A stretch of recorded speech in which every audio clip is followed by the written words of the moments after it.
All right, sweet. So this is a in-person podcast, which is new for me, but not new for James. I've been on his podcast a couple times, and I've had him on a few times, but I look forward to it, man. Yeah, and it's good to do it in the woods, you know? There is an element of that, but it's funny. Like I almost feel self-conscious because I have my notes. Usually people don't realize I have my notes hidden on like the screen underneath the video or the camera. Typically when I'm podcasting people, so that'll just be one of those things. But me and James have been out here guiding the last couple of days. He's been guiding out here for what? You're on your 20-something days? Yeah. 22 days straight now, but 8 years guiding on this place. I gotcha.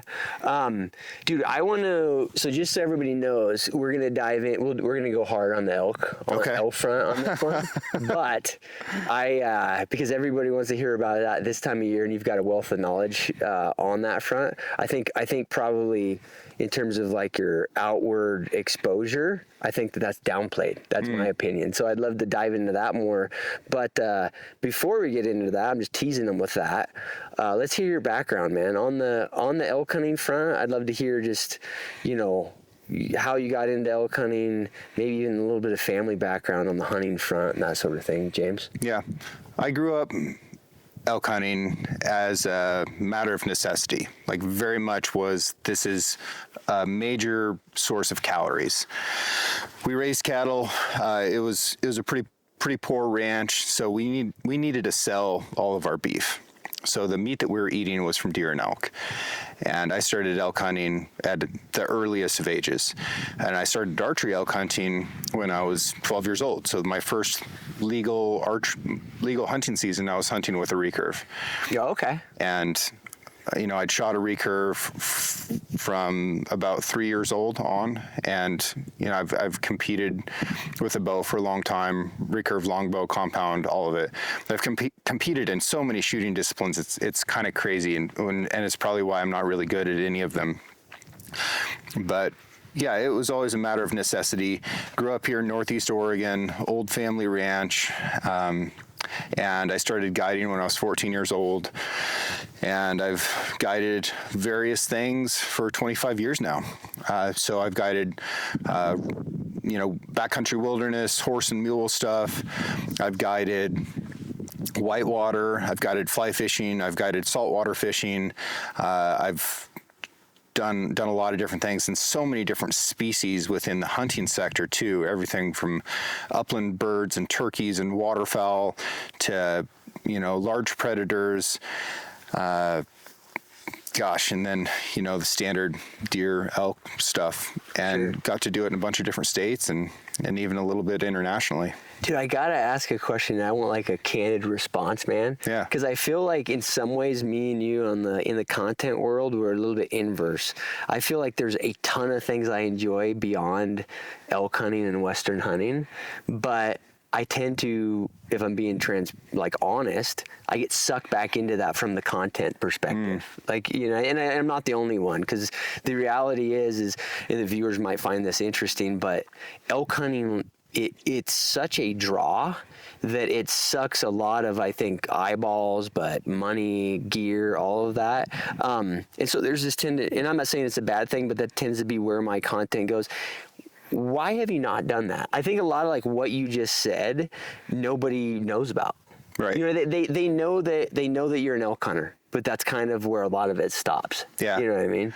Yeah, there's a lot of noise in that space, and that's fine, and I'm really happy to contribute to that conversation, but elk hunting is realistically a really small part of my year. Sure. Yeah, it's wall to wall in September, a little bit October, November, but everything else I'm doing is different from elk hunting. And there's work that goes on all year long to support that, but that's not different from anything else, right? I was working on the marlin spearfishing trip that I'm going to be doing next month. Like I started work on that in January. Sure. So all this stuff takes work all year long to make it happen.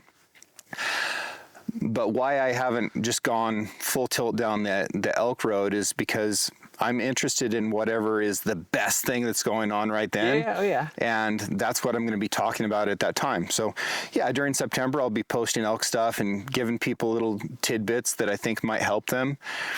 But no, I have a diverse range of interests, and that's what I'm going to display, whether it's on the podcast or on my social media. Which, dude, I can appreciate, because the only way I can describe it, James, is like, I'm not shitting on elk hunting. Like, I love elk hunting. It's big. It's been a huge component of like the economic components of my life, but also like what I enjoy. But I have a little bit of angst about it.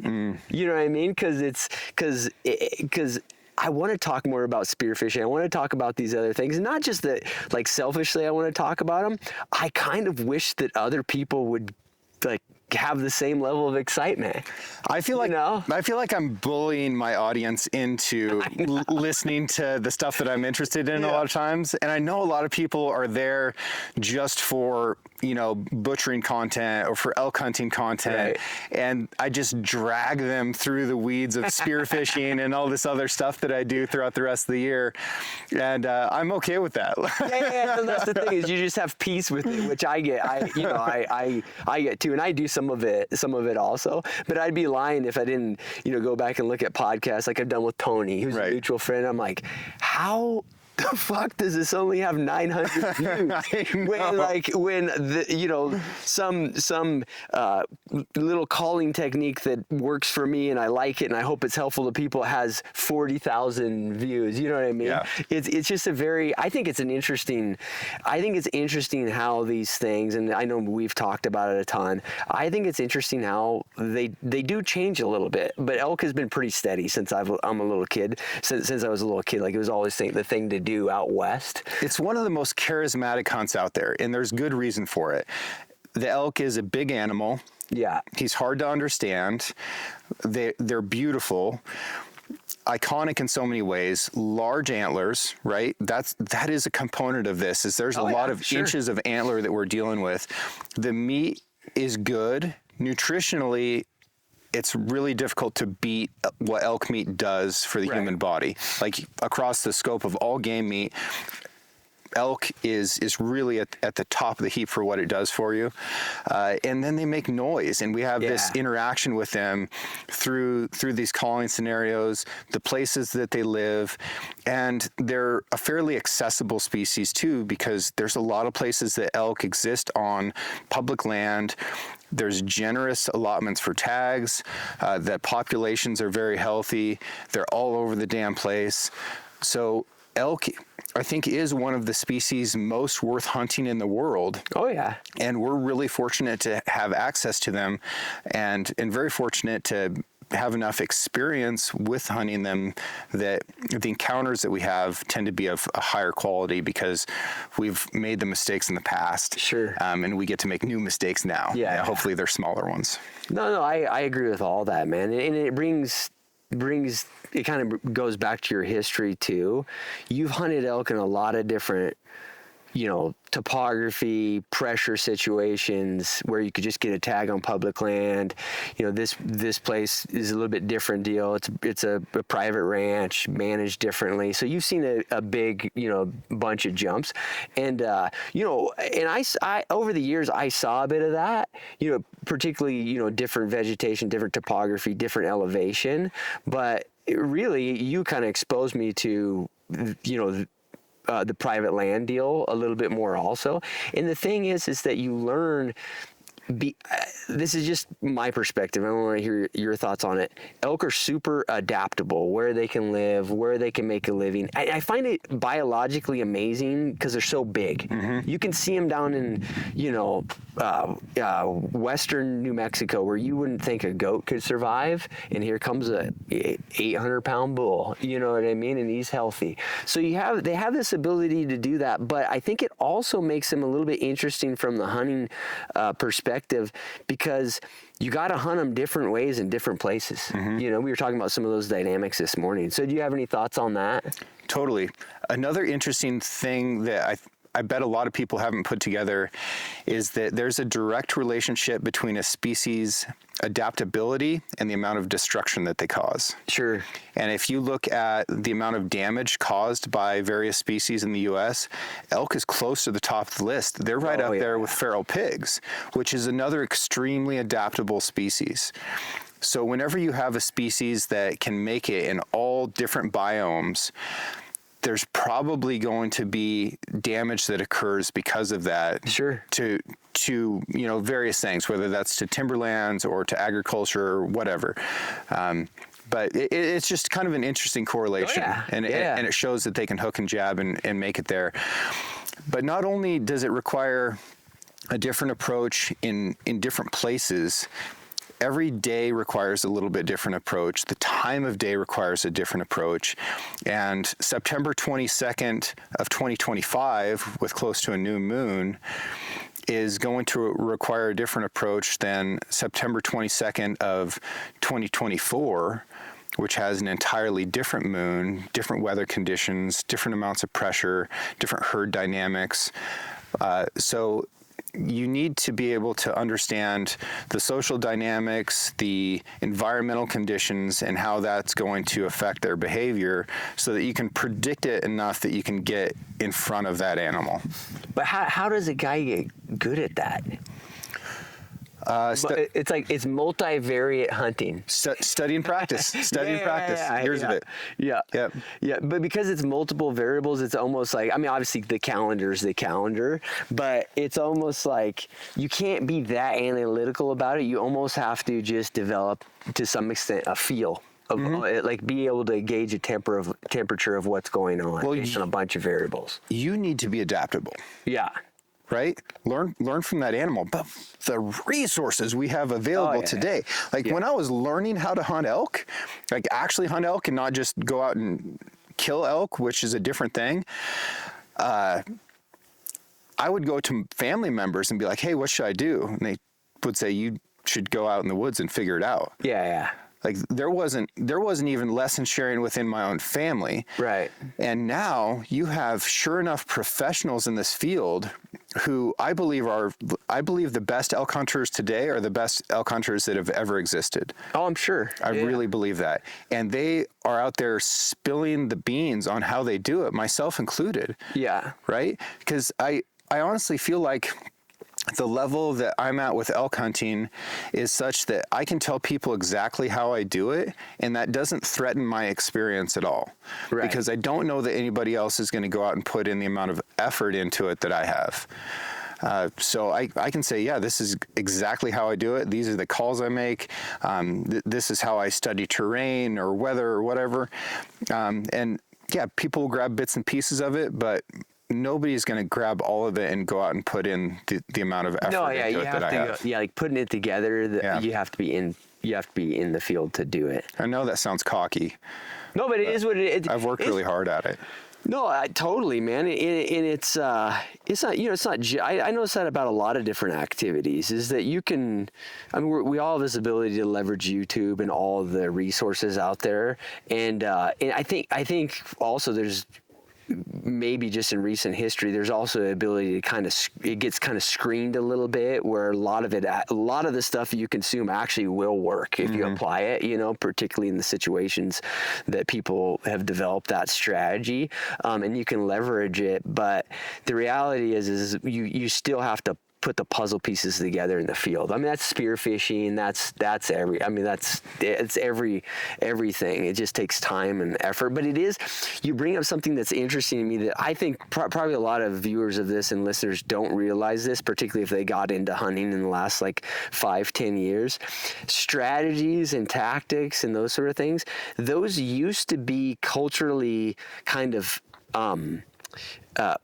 hidden like spots. Yeah. If you told other people how a certain calling strategy or a certain way you did things, that was kind of like a no-no.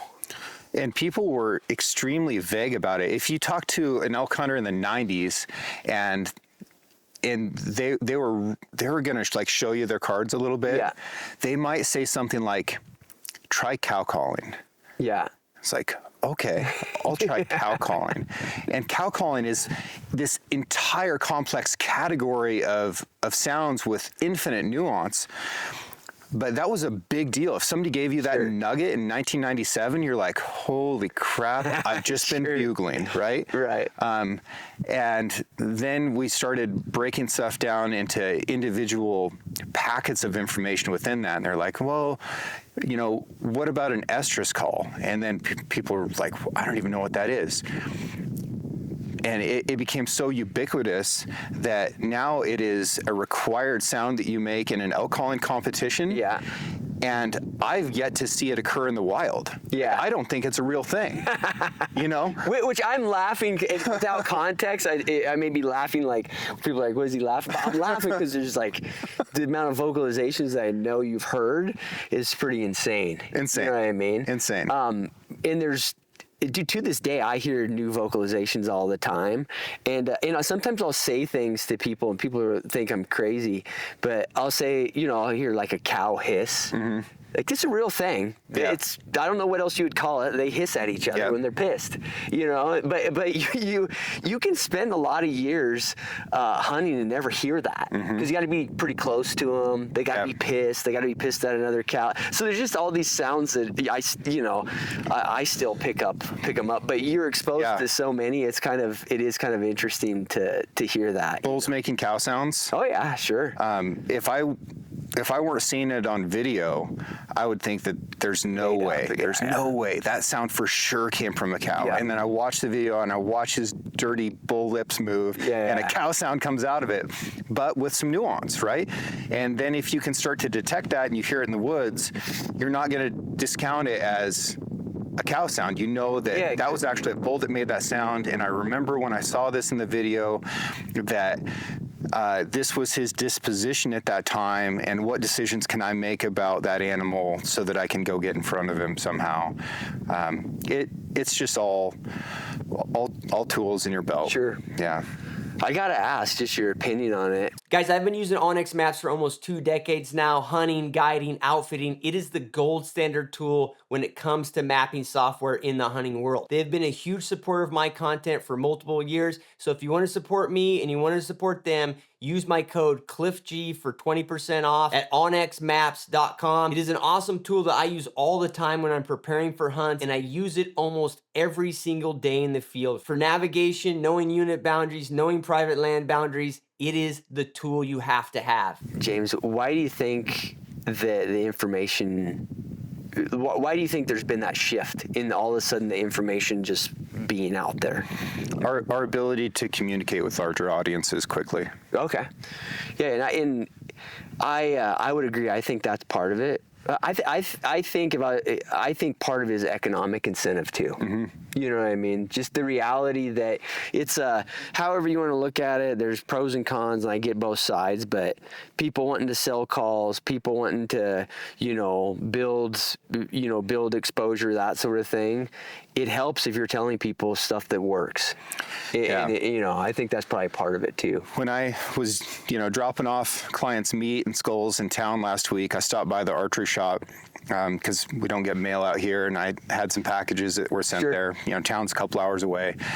I went and looked at the diaphragms that were on the wall, and there was 20 different diaphragms from the same company, and they're all shaped the same, right? They've all got a dome. They've all got latex that you would need a micrometer to tell the difference in thickness, and then you'd need some other contraption to tell you what the tension is that was allegedly applied to that latex. But each of these is marketed differently, right? So they're saying, oh, this makes an adult cow sound, this makes a calf sound, this makes a big bull sound. Yeah. When in reality, I find the reed that works the best for me, and I make the entire spectrum of elk noises with that same reed. But that doesn't work well for a call company, because they want to sell 10 calls to a hunter so that he can figure out which one of them works the best. Sure. And then, that guy just spent $140 on duct tape and latex. Yeah, it's just the nature of the business side of it. And it is interesting to me too, because, Like I was looking at a call today, and it was labeled as a bull call. And for me personally, and I don't know, if it's just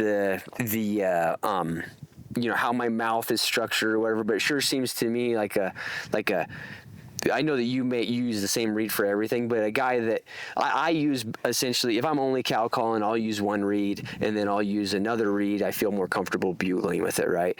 And so, but that call that I make cow sounds with, another guy may have a hard time making cow sounds with it. Totally. So, and I don't know if it's a mouth structure thing or what. That's absolutely huge, and that's why I'm really cautious about recommending a reed to somebody. Right. Like my mouth is shaped different. I have a fairly narrow palate, and where I wear the location in my mouth where I wear that reed is going to be different from everybody else's.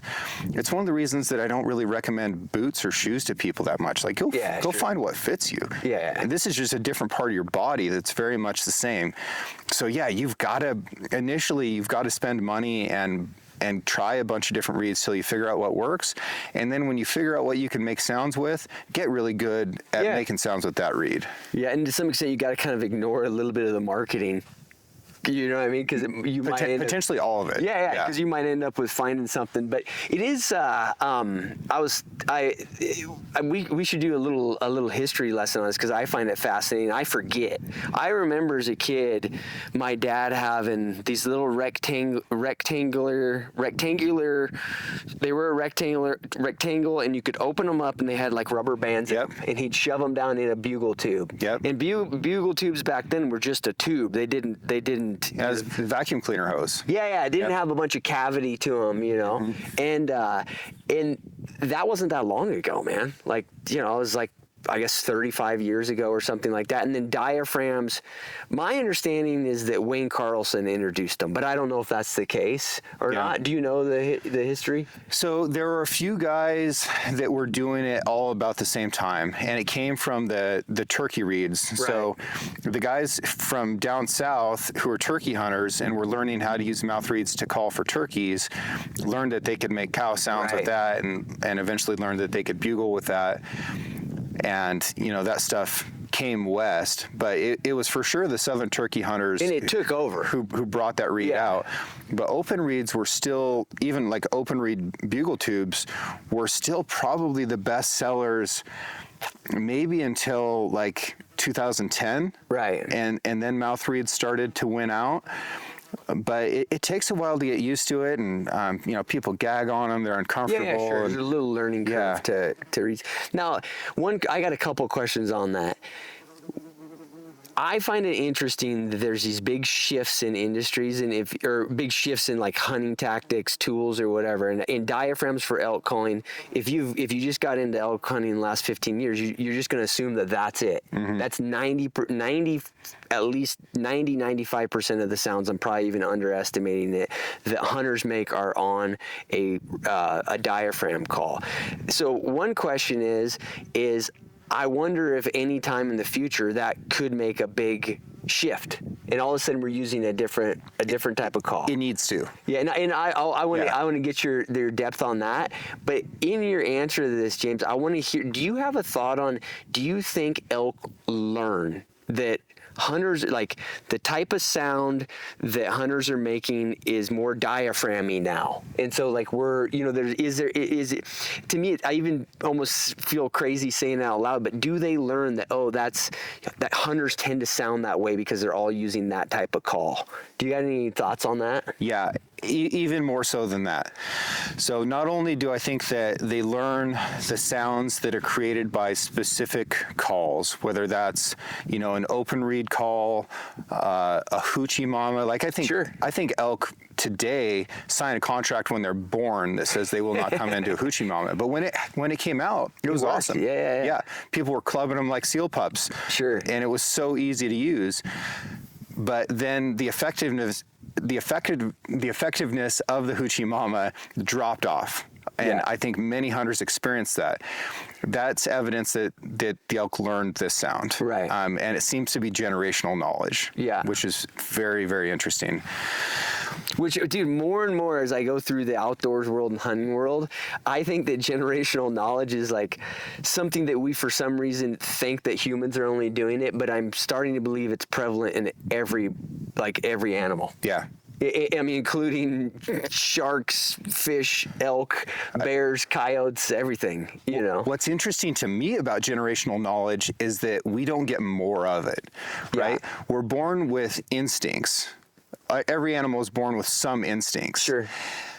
And those are things that are coded, skills that are coded into our DNA that we're born with. And at some point, that was a developed memory from an ancestor that got passed along. Why don't I get all of the memories? Yeah. Like we've got space. Limited hard drive. I don't think it's limited. Yeah. I think we've got space available for it. But for some reason, we're having to reinvent knowledge generationally. But we are getting some of it, and I think it's very evident that elk have generational knowledge, as do many other species. One of the issues with the sounds that we're making today is that the tones aren't layered appropriately. So when a bull bugles, especially like a big throaty, sure enough bugle, there are 3 or 4 tones that I can identify that are occurring simultaneously. And at most, when I call, I can get 2 of them. Yeah. So something needs to change in the bugles specifically so that I can create more tones simultaneously. And the only way that I can think of to do that is to have multiple reeds, and that's going to have to move it out of the mouth. It'll become a musical instrument. So back to an external type of a system. Yeah. Yeah. And it's interesting that you say that, man, because I think that we consume a lot of the elk sounds that we consume, for better or worse, are humans calling. And so the problem is you get your brain calibrated to it.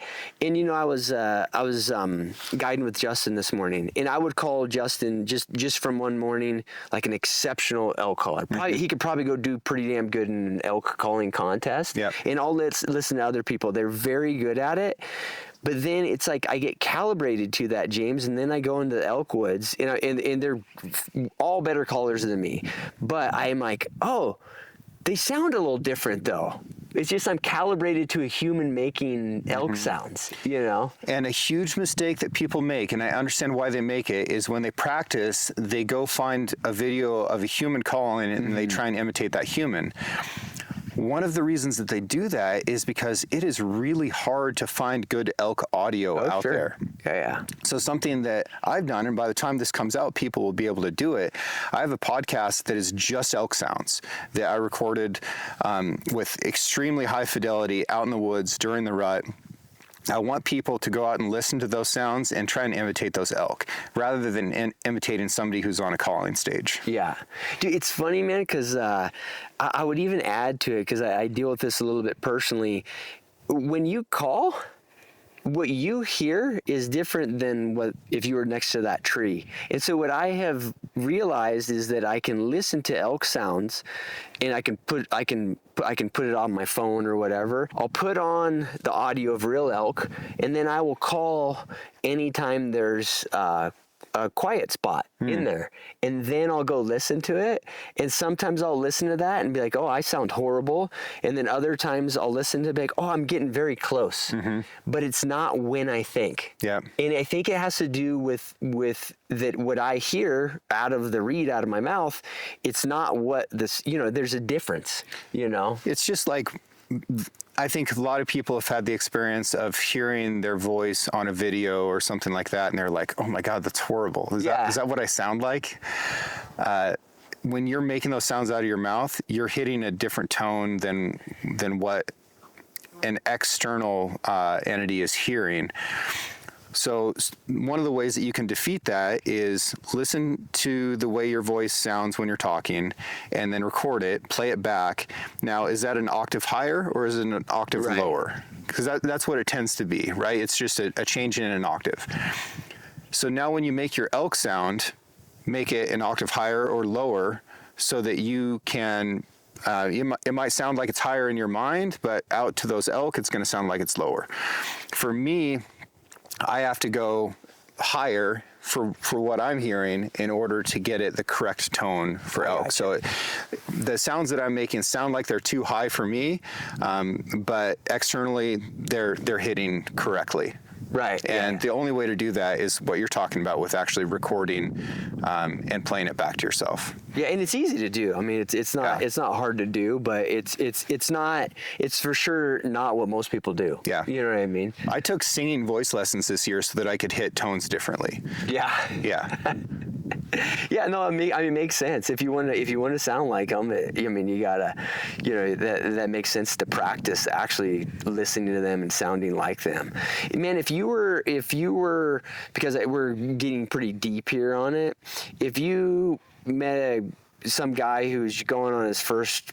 Gonna go do his first archery season for elk, and he's like, I've got, I'm willing to practice, but I just want to master a few sounds. Do you have a few sounds that you would tell them that they need to master? Mm-hmm. Start with a calf call. Yeah. I think that's one of the easiest sounds to make. I think a lot of times when people think that they're cow calling, they're actually making calf sounds. Yeah. So that's an easy one. It doesn't have a lot of inflection. It's a good place to start, and it's pretty effective at stopping a herd from leaving, because calves get lost all the time. They're children. They're hard to keep track of, and a herd doesn't want to move off from that calf. Even during the rut, a bull doesn't want to move off from a calf, because if he moves off with a herd and there's a calf behind, he's going to lose a cow back. Yeah. So a calf sound is effective in a lot of different ways, very easy to learn. So that's what I would start with. Then learn a basic cow mew, and that can be very calming. I'm not asking you to do anything quote unquote estrusy. I don't want you to try to be inquisitive or demanding in your cow call. Just make that calming cow call, a single mew. And that comes in very handy for developing complexity within a calling situation, right? You can build out an animal's imagination of what's going on over here. And it's also really helpful for actually slowing down a bull that's been hurt. It's maybe the best sound that you could make for an elk that's just been shot. And in that initial run, if you can slow him down, if you've got a marginal hit, it's really going to decrease the distance that he travels before he beds. So this is interesting, man, because I was thinking what I do typically in that situation. And I think I can self-critique myself on about, but when if a bull, you see the arrow go through a bull, but he's running, the sound you make is just a mellow calf or cow sound. Mellow cow. Okay, so yeah, it's interesting because a lot of times what I do is I would a high cadence calf sound, but I think it's probably a reflection of my excitement. Yep. And that's very common. I've heard a lot of people bugle really excitedly after the shot, especially if it's a shooter caller scenario, because everybody's excited. And the way we call is an expression of our own emotions and how we're feeling in that moment. And if you're feeling excitement, you're going to put that into the call. What I'm trying to communicate, though, is like, everything's okay. Yeah. We're all right. Like, I don't know why you're running off, but like, it's okay. You're going to be fine. Yeah. And I just want to mellow that situation out. Even if you've got a pine squirrel that just won't shut up, a cow call is one of the most soothing sounds in the woods. And you can get a squirrel to shut up for a minute. Yeah, just right. Yeah. So it's a really great one to learn. And then I would say 2 more sounds that somebody needs to learn how to make is a location bugle, because you've got to find elk. So that's another really easy one to learn. Nice high pitch, hold that tone, drop it off at the end. Not a hard sound to make, and it's a fairly forgiving sound as well. Develop volume with that so that you can broadcast over a large area, locate those bulls. And then the last sound that is the easiest sound to master of all, that is tremendously effective for calling, especially in the first third of the season, is raking a damn tree. Yeah. Very difficult to screw up unless you use a plastic bugle tube to do it. Right. But get a limb, or even better yet, a shed antler, and rake a tree. Wonderfully effective at getting bulls to come in.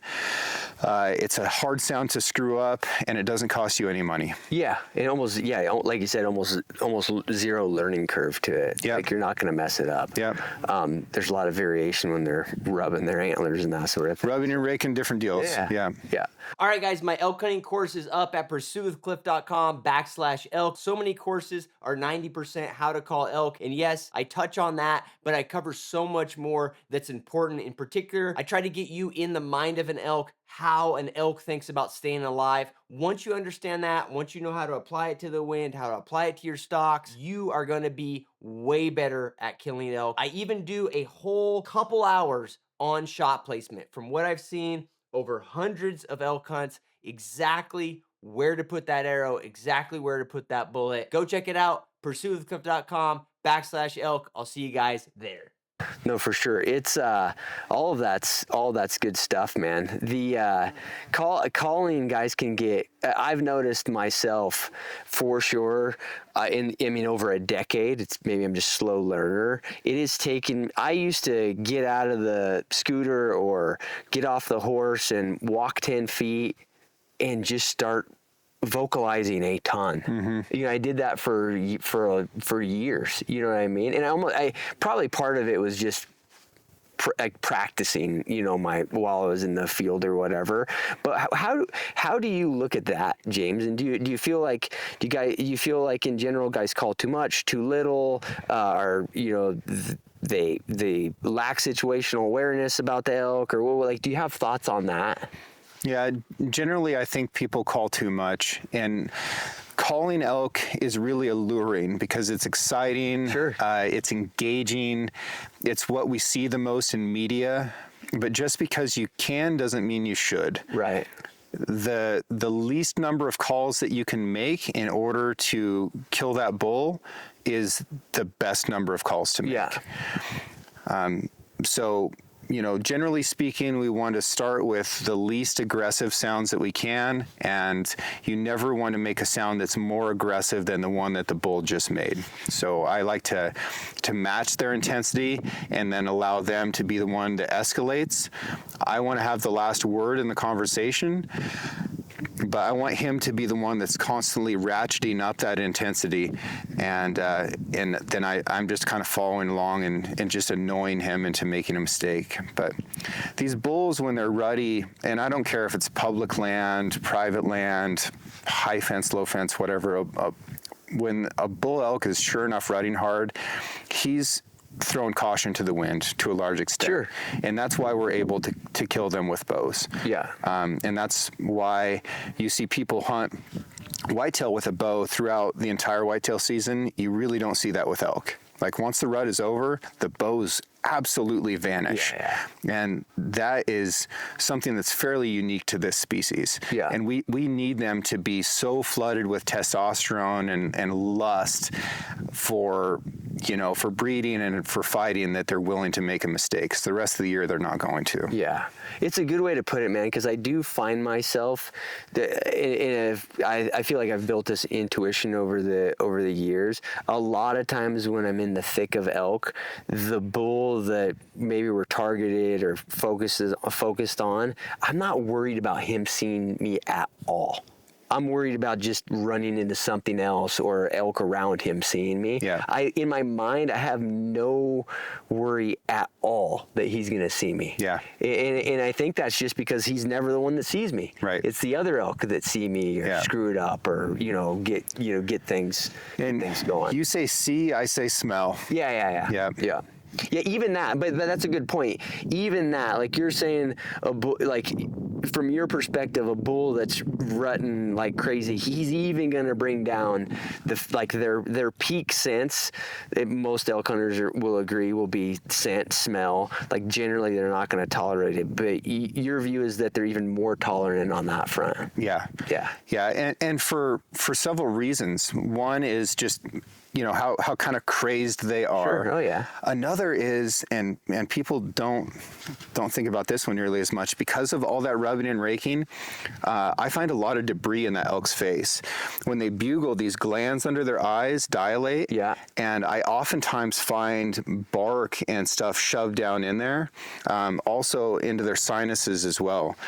So I think that they've got some inflammation going on just from the tertiary acts of the rut that are actually causing them to not be able to detect odorants as well. I gotcha. Yeah, and that would make sense even outside of the distraction. I mean, the other thing about it is they're making so much noise. Yeah. Like they're on the noise side, that obviously doesn't affect scent, but they're running around. They're glunking. Their bellies are. I just don't think bears do the same thing. They're feeding. We were just bear hunting a couple weeks ago, and if I got the wind right, I'll walk straight up to a bear that's feeding. Yeah. Because if you get close to them ever and listen to them feeding, they're so loud. Yeah. They're just breaking shit constantly. They can't hear you. Yeah. So it's an interesting nuance there. But the elk around them can cause you issues. Those cows are smart and they're old. They've been playing this game. A lot of times they're twice as old as that bull. Yeah, sure. The average age of the cow that we harvest off this place is 12. The average age of the bull that we harvest off this place is 7. Yeah. I mean, we've shot 20-year-old cows here. And on the public, the spread's probably more extreme even. Could be. Yeah. Could be. But we don't know because most people aren't pulling teeth and sending them into a lab. And the state of Oregon doesn't know. They're not taking data on these elk. So it's a really interesting thing. But yeah, you've got to beat the cows first. Yeah. Yeah. So let's go to the next broad thought or broad category. Everybody thinks strategy-wise, setups.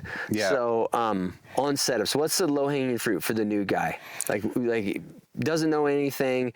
If you're like, hey, these are a couple hard truths. Low-hanging fruit. We're talking about calling elk. Let's talk about an elk calling setup. You need to be at a place where a bull isn't expecting to see anything, first of all, because if he can smell you, the game's already over, right? Yeah. So you need to go to a place quietly that a bull isn't expecting to see anything, so he's not looking there. And I say quietly because if he hears something, he can echolocate where that noise came from, and he's going to look and see what made that sound over there. Get in front of a tree, not behind a tree. We get in front of a tree because we're wearing camouflage. Tree breaks up our outline, camouflage breaks up our outline, and you can't shoot through a tree. So you get in front of it. And then you need to have shooting lanes. So the spaces in front of you need to be conducive for you to be able to move an arrow through to a place where that bull is going to be. Shooting lanes need to be big enough that when you see the bull coming in, that you can stop him in that lane and be able to get an arrow into him there. So those are some of the critical things for where to go. If you're calling by yourself, every time you call, you need to be moving forward and to the side quietly to get to the place where that elk is not going to be looking. When he gets to the point where he can see the location that the last sound that he detected came from, he's going to stop. Yeah. And that's called a hang-up point. And if you can't shoot that bull when he gets to that hang-up point, then you're not far enough forward. Yeah. I have a theory, man. I've gotten where I feel like where you'll hear this, and you used to hear it more. You'd hear bulls will come in and they'll immediately try to wind a cow or the caller, right? And I think what I've realized, James, is what it is when people experience that bull got to a point where he thought he was going to see the cow, and then he goes to wind. I don't think his intention off the bat was to wind. His intention was just to walk up and find her. Yeah, I mean, that's my thought at least. The downwind hook also occurs if somebody's maybe not too sharp on their calling and the sounds aren't quite right, and his spidey sense is tingling a little bit. That's where I see a downwind hook. Also, if he's been beat in a fight recently, then he's going to be a lot more cautious about coming in, because he might just be coming into cow sounds and thinking, gosh, there could be a bull over there that's going to whoop on me. Yep. So let's go ahead and investigate this a little bit. It is no stress for that bull to take an extra few steps to go downwind to better understand that situation he's coming into. Yeah. They don't always do it, but if any of those stressors are there, I think that's what causes it. And you never know what kind of bull that night you never know what kind of night that bull had last night.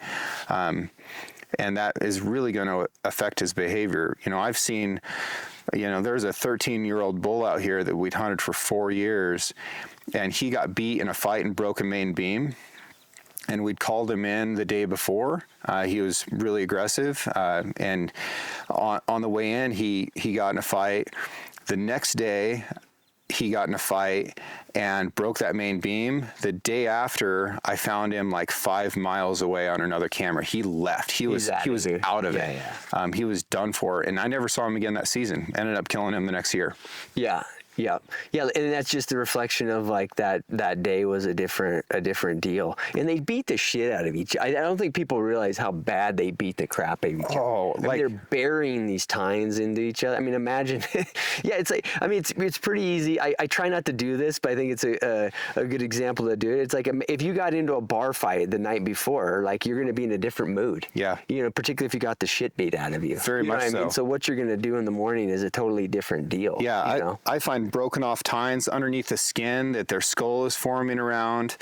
I find massive bruises. Sure. Like the next bull we kill out here, he's going to have bruises all over his flanks and his hindquarters. It's going to look yellowish, sometimes purple, sometimes even bloodshot if it's been punctured by a tine.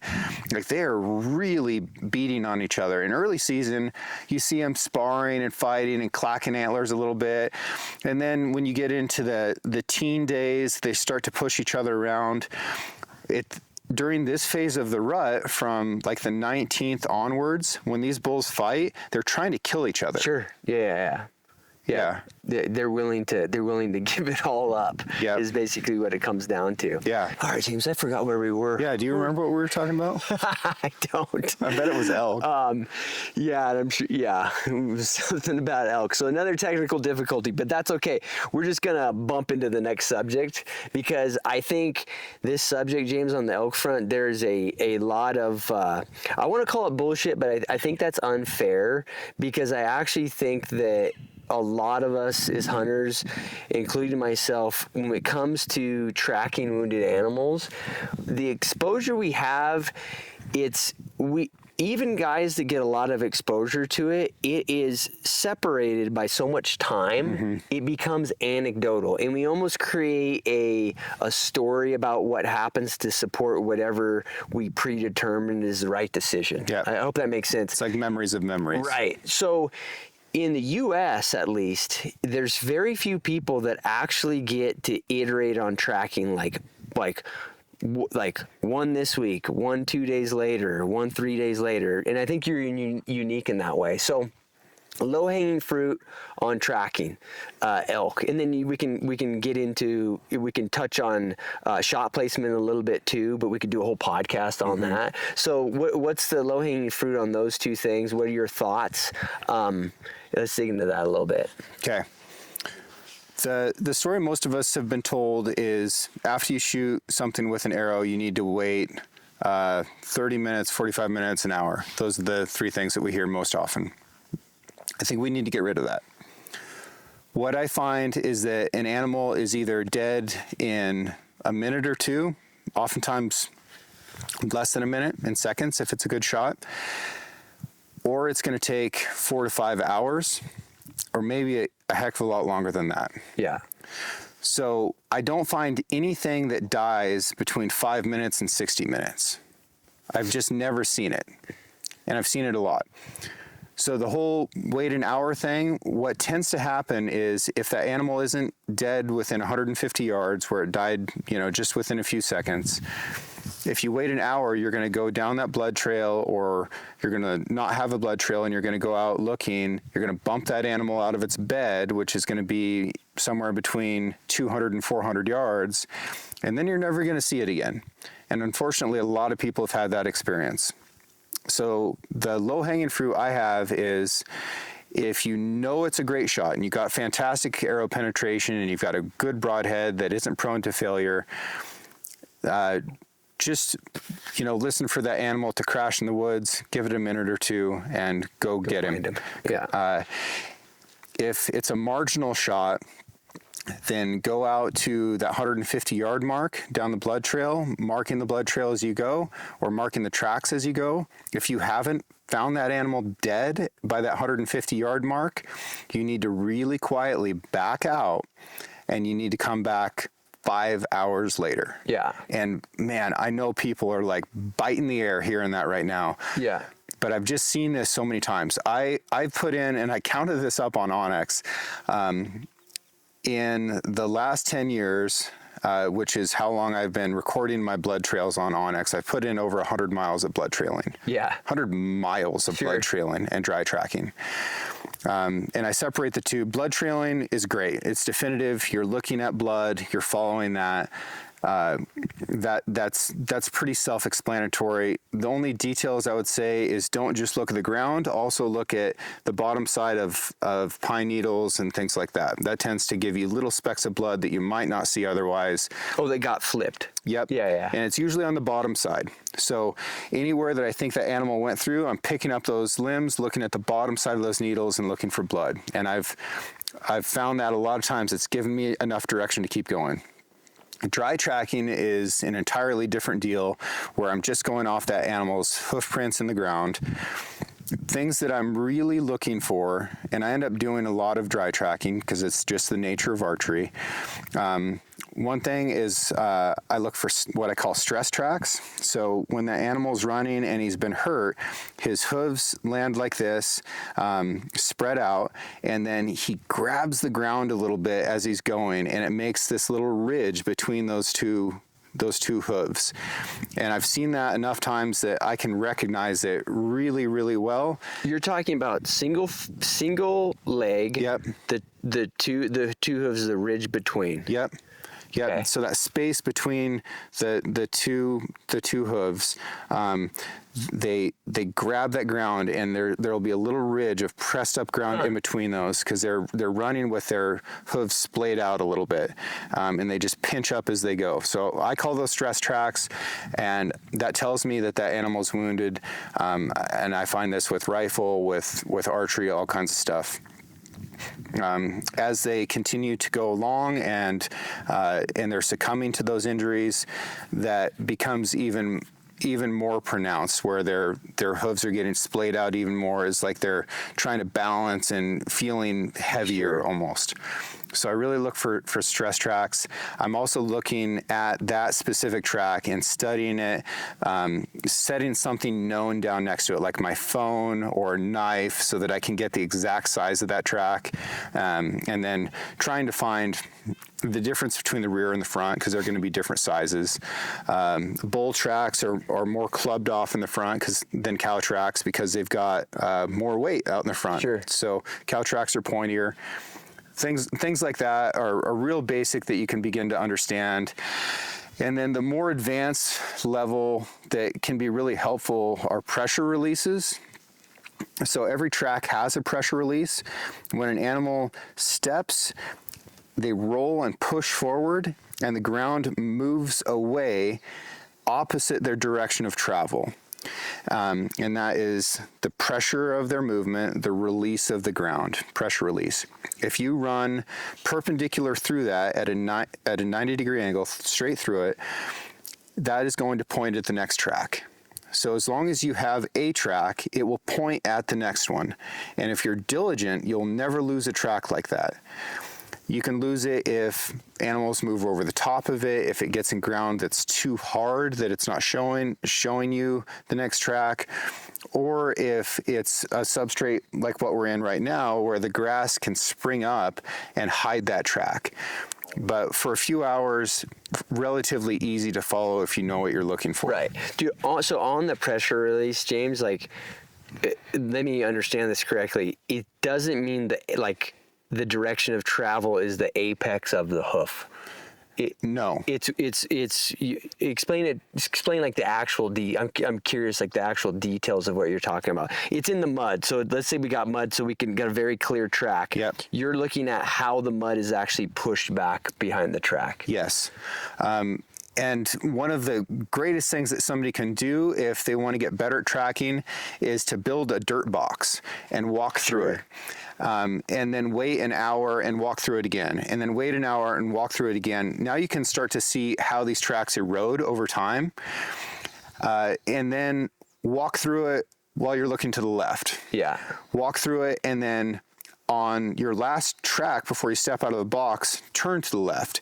And on that turn, you'll see the pressure release moves out to the right. Yeah. Now, the foot might be facing forward, but the pressure release changed. And that's where a lot of people lose tracks, is they say, okay, the track is going this way, and they keep going that direction, but they can't find the next track.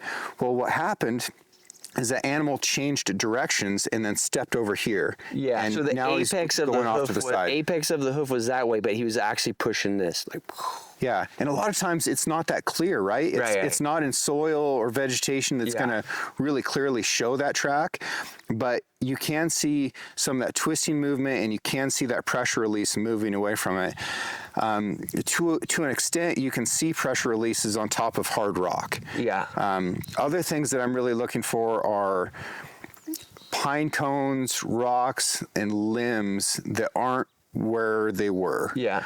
Because most of the time elk don't step on pine cones. They don't move pine cones. They don't move rocks all that much. Yeah. But when they're stressed, they're not thinking about it. Anybody that's shotable, scaredable real bad, doesn't matter if it's bull or cow or whatever, they know the difference between one that's just cruising, how quiet they can be, versus like, sounds like a stampede. Yeah, they're getting out of there. Yeah. Broken limbs, if you're in tight country, can be really nice. But yeah, really spend some time learning about tracks, and you learn so much about an animal that if you get interested in tracking, which I encourage people to do, when you go out and you start following a track, just go out in the snow, the mud, whatever, and when you find that track, instead of following towards the animal, go back the other way. Oh, okay. Because now you know the end of the story, and you can figure out what the components were that led up to that. So you know what the decisions were being made by how the animal got to be where it was, and you also don't start affecting the animal's behavior by following it. Because as soon as it knows you're following it, now you've distortive behavior. You've changed things, so you're getting weird information because now it's being followed. So backtrack that animal and figure out everything that caused it to be to the point where you intersected it, and you will learn the most interesting stuff. And I don't care if it's a squirrel or a bunny or an elk or a bear. It's very, very cool. Yeah, I noticed like when I was lion hunting a lot, and we would get on tracks, and a lot of times we would walk in a certain one area. I lion hunt a lot. We'd walk them out a lot because we had caves, a bunch of unknown caves, and we didn't want the dogs to end up in caves with lions. So you'd actually walk them out quite a while, but you learn a ton about like how they hunt. Yeah, because you seen it. You're like, oh yeah, like they're kind of acting like a human. Like they're stopping right here because it's a good glassed spot. Exactly. You know what I mean? It's pretty amazing, the little things you pick up, man. And if you can follow the track of a predator like that, a lion is a perfect example. Like, learn how a lion moves through the country, and then do that yourself, because they're the best in the business, baby. They're iterating on it every day, and they depend on it. Yeah, they got a lot at stake. So yeah, no, for sure, man. All right, guys, in some of my content, you're gonna see that I've been using this chest holster from Invader Concepts. This is with my 10mm. I also use it with my Glock 19 and even a PMR 30. I'm gonna do a bunch of content here in the next couple months on that around bear defense. It should be interesting. It looks a little awkward to have your gun under your bino harness, but if you test out all the different variations, it is the best, and you have it on you all the time. I do have a discount code. It's CliffG, and it's for 10% off. Go check them out. The last one I want to ask you, dude, because all this stuff has been great, but do you have a perspective? Because I think it's a kind of a wild world for a hunter nowadays when they're figuring out gear, how to maneuver, figuring out what kind of gear they should buy, which gear they should buy. You can be as broad or as deep as you want to, James. Even if you have specific things, you would say, hey, this is something I think is way undervalued, go for it. But I just want to hear more of like a framework, man. I break everything down into luxuries and necessities.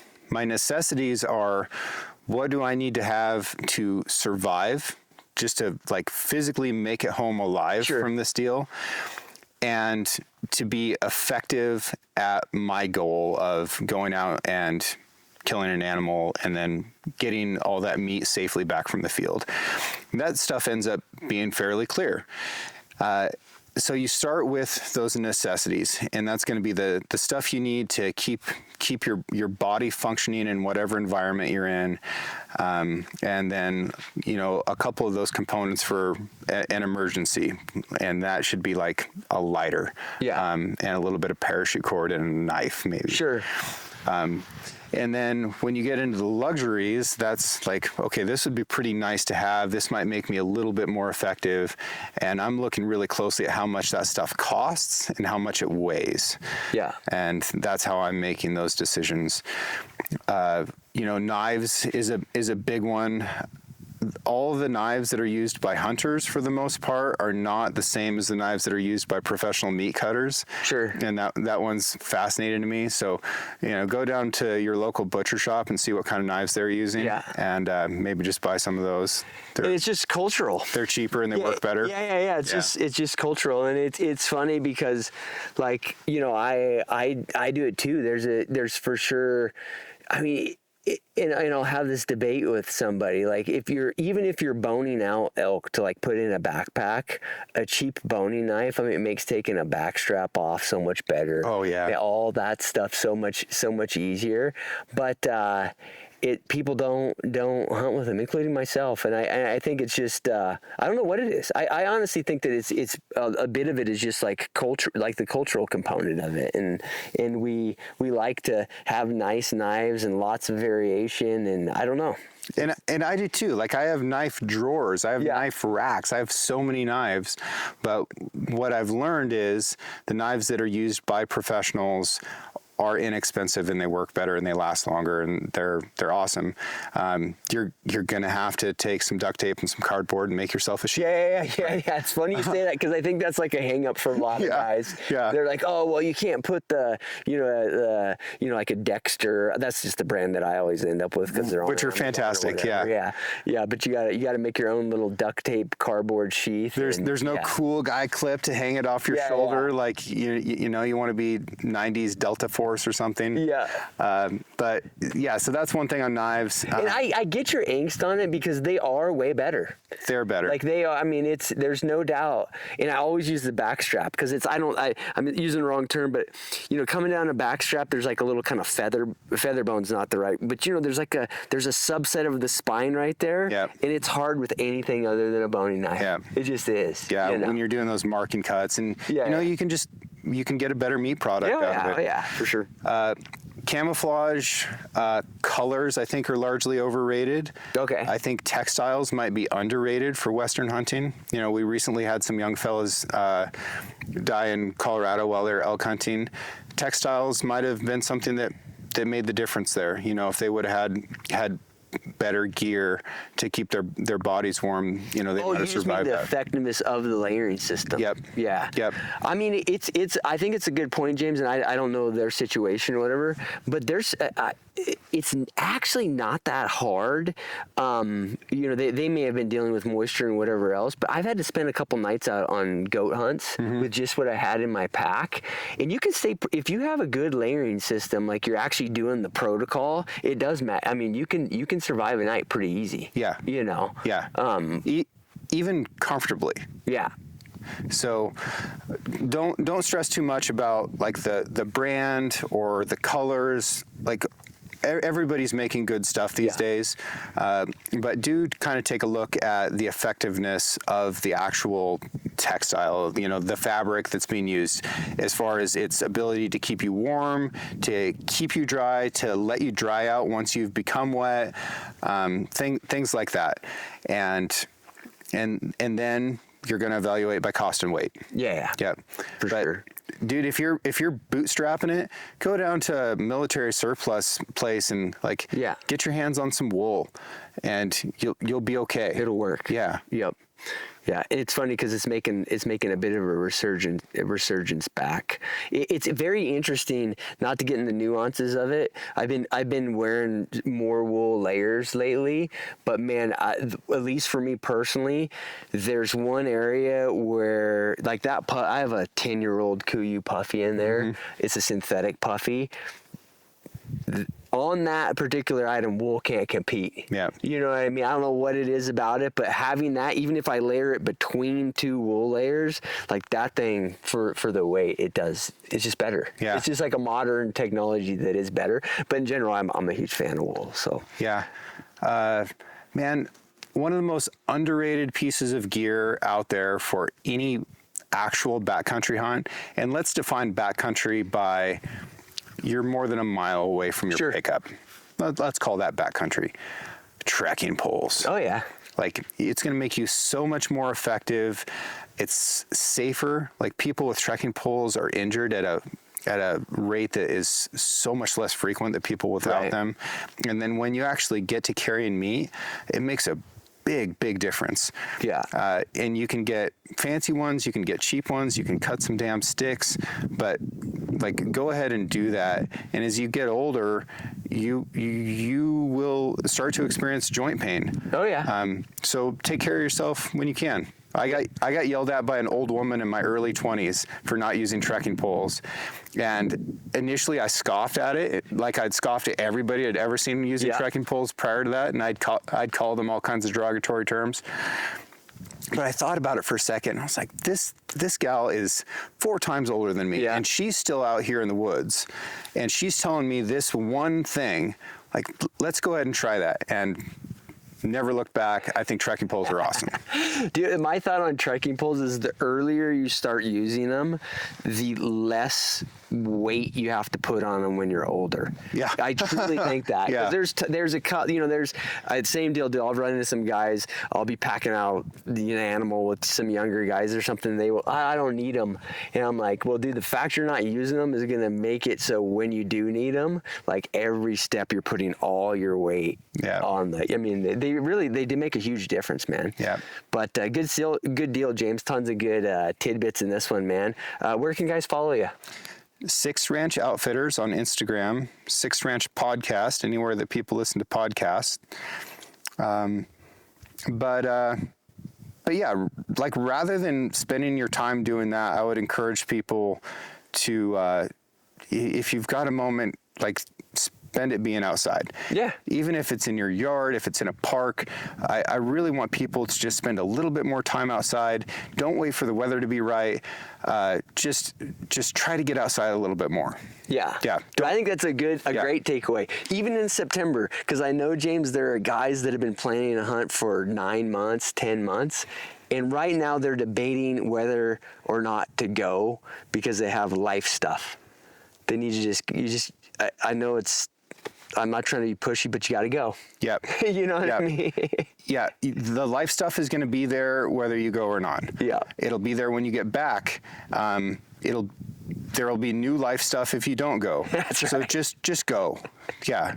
Yeah. For sure. Just do it. Thank you. Thanks for your time, dude. Appreciate you. Appreciate it, man. Let's go call in some bowls. For sure. All right. If you enjoyed this content, do me a huge favor. Subscribe on whatever platform you consume it on. Spotify, Apple, YouTube, whatever works for you guys. Everything else is on my website, pursuitwithcliff.com. Go there and it's going to be very apparent to you that I work my ass off just to not have a real job. All the hunts I guide, all the seminars I put on, all the unique experiences I offer, and the membership site, all the details are there.